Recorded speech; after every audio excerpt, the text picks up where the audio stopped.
गुज़श्ता रोज़ father Samson Dilawar की तरफ से हुकूमत पाकिस्तान की जानब से मसीह कौम पर तलाक के कानून के नफाज के खिलाफ सरापा एहतजाज, जिसमें अनारकली पैरिश और सियासी समाजी कारकुनों ने शिरकत की, जिसमें साबका कौंसलर जावेद रोबन, जुल्फकार मट्टू और बाबर विक्टर ने तलाक के कानून के खिलाफ भरपूर नारेबाजी की। बाइबल के खिलाफ कानून हम नहीं मानते, बाइबल के खिलाफ कानून हम नहीं मानते। इस मौके पर फादर सैमसन दिलावर ने न्यूज़ आप से गुफ्तगू करते हुए कहा, और हमारी बाइबल को पढ़े और अल्फाज को कि जो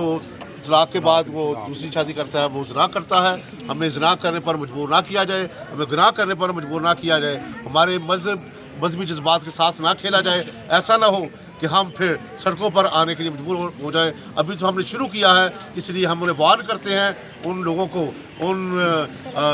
को जो इख्तियार में हैं कि वो इस कानून पर नजरसानी करें और इसे वापस ले, क्योंकि हमें ऐसा कानून मंजूर नहीं है। तो वो खुदावंद ने जोड़ने वाला है, इंसान कोई भी जुदा करे हम उसे मंजूर नहीं करते, क्योंकि हमारे कैथोलिक अक़ीदे के मुताबिक ये एक साक्रामेंट है और साक्रामेंट जो है उन पर कभी भी सौदेबाजी नहीं होती, चाहे कोई जो मर्जी कहे पैसे की खातिर और अपने ज़ाती मफाद की खातिर। कैमरामैन जावेद रोबन के साथ तनवीर डेवर, न्यूज़ आप, लाहौर।